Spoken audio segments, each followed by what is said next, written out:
Un encuentro con su palabra, porque secase la hierba, marchitase la flor, mas la palabra de Dios permanece para siempre. Con ustedes, el doctor José Ricardo Arias Quintero.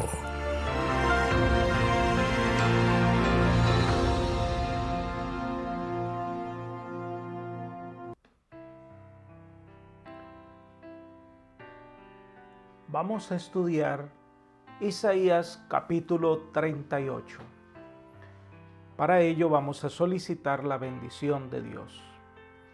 Querido Señor, agradecidos estamos contigo por tus maravillosas bondades y concedernos un día más de bendiciones y de cuidados. Te pedimos en este momento que tú nos ayudes para que al estudiar tu palabra podamos entenderla y guardar las lecciones en nuestra vida y ponerlas en práctica, porque sabemos que tu Espíritu capacita, orienta, dirige. Gracias, Señor, por escucharnos y otorgarnos tu bendición, lo pedimos en Jesús. Amén.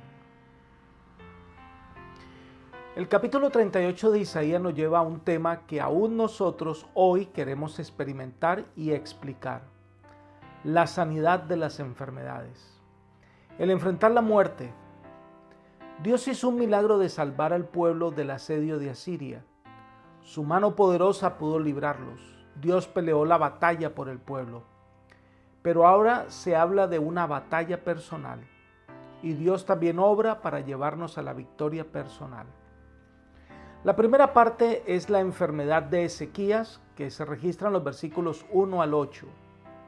Este es el versículo más significativo de todo el capítulo, el versículo 1. En aquellos días Ezequías enfermó de muerte, y el profeta Isaías, hijo de Amós, vino a él y le dijo: Esto dice Jehová, ordena los asuntos de tu casa, que vas a morir, ya no vivirás. Varios elementos que debemos considerar en este versículo. Cuando dice en aquellos días, estos fueron los días después del triunfo contra Sennacherib, los días en que la victoria se celebraba y el nombre de Dios era exaltado.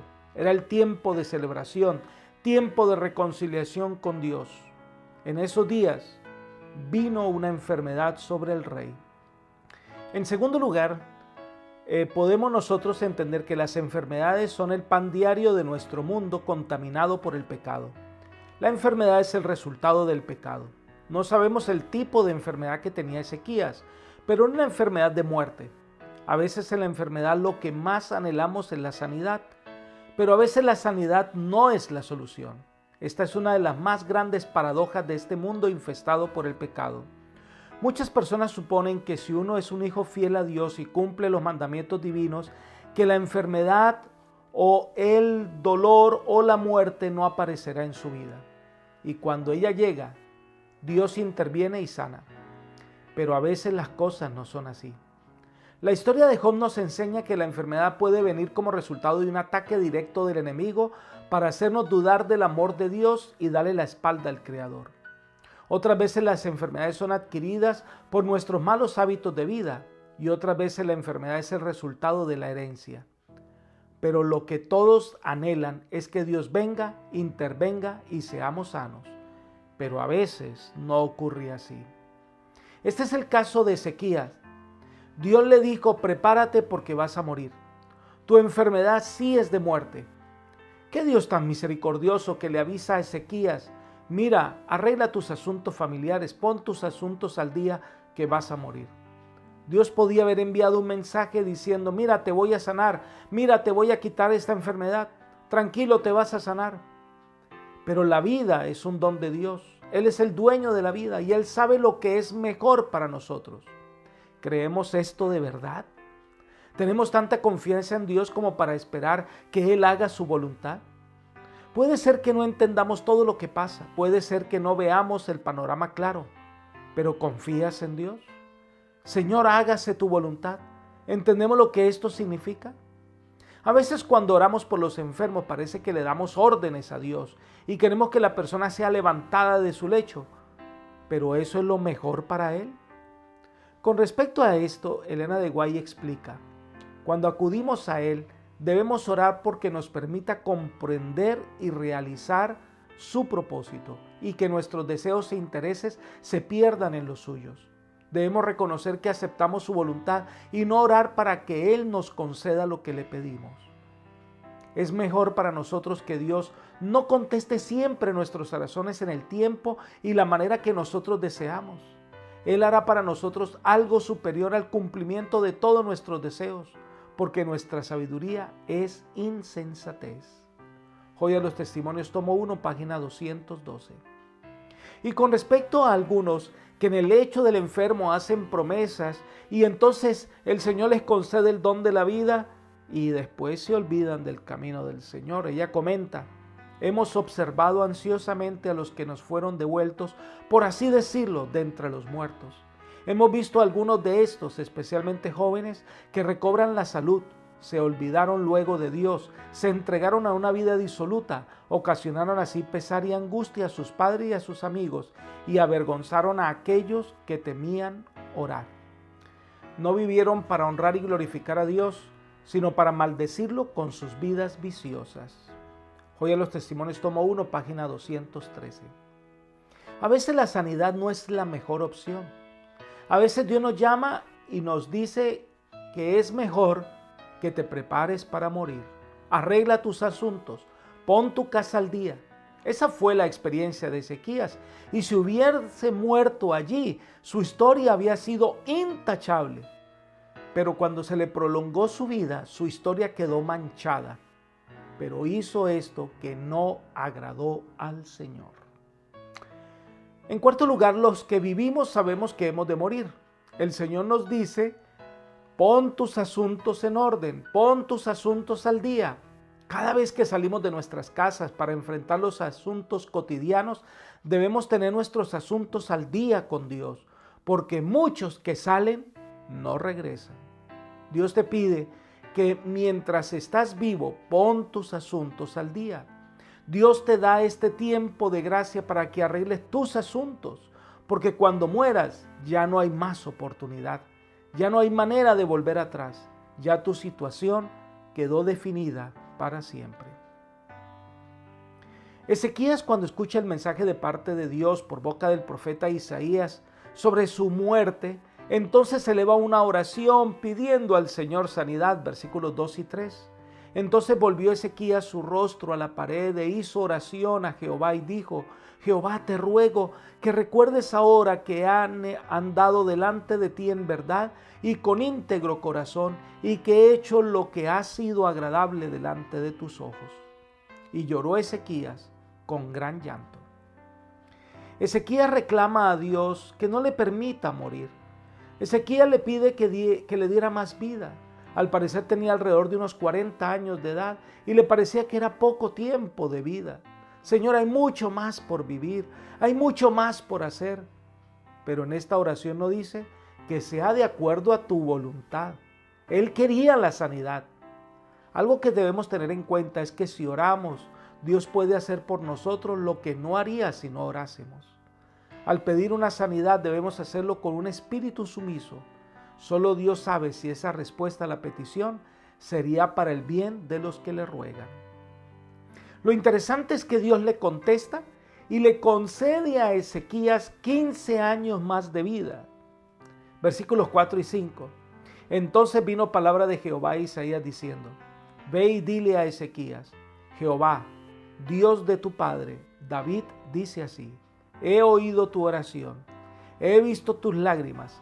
He aquí yo añado a tus días 15 años. Las lágrimas del rey conmovieron al Señor y contesta su oración concediéndole más tiempo de vida.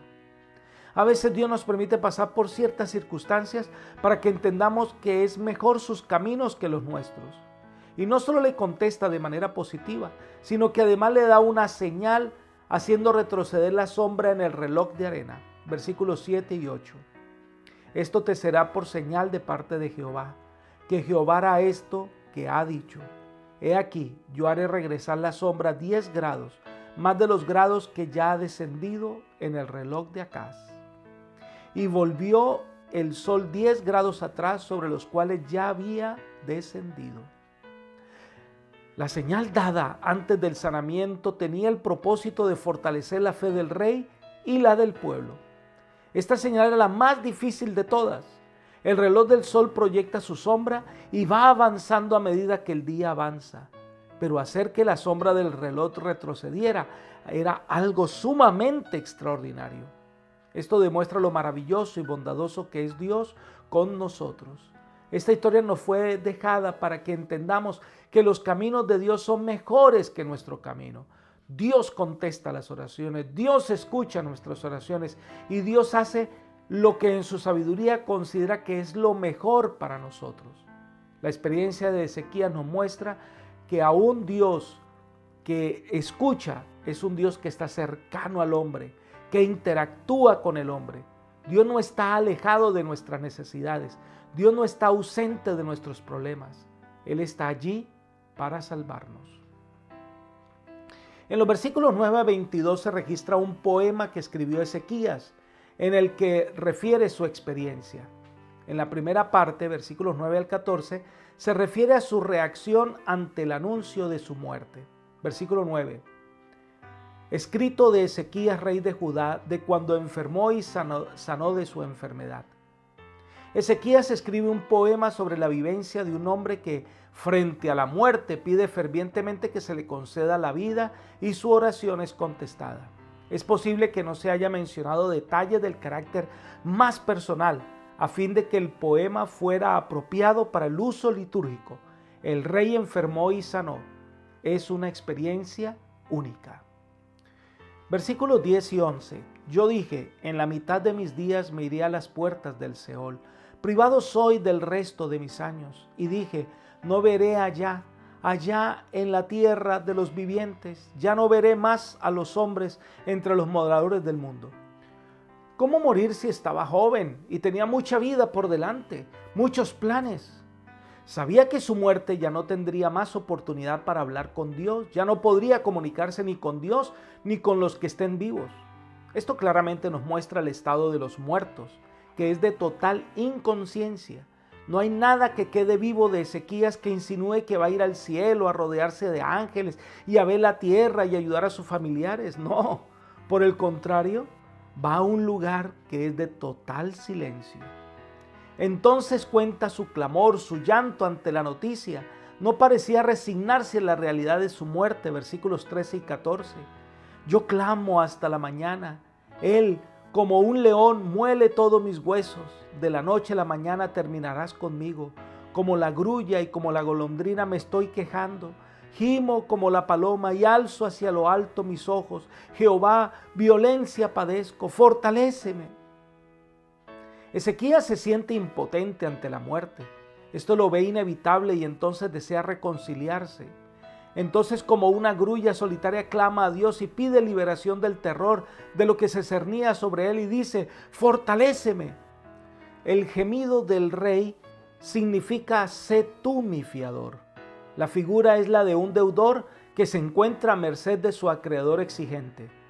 La muerte le exige a Ezequías el pago inmediato, pero el rey le pide a Dios que lo rescate. En los versículos 15 a 20 describe a Dios que escucha su oración y responde. Leamos el versículo 15. ¿Qué diré? El que me dijo, él mismo lo hará. Andaré humillado todos mis años a causa de la amargura de mi alma.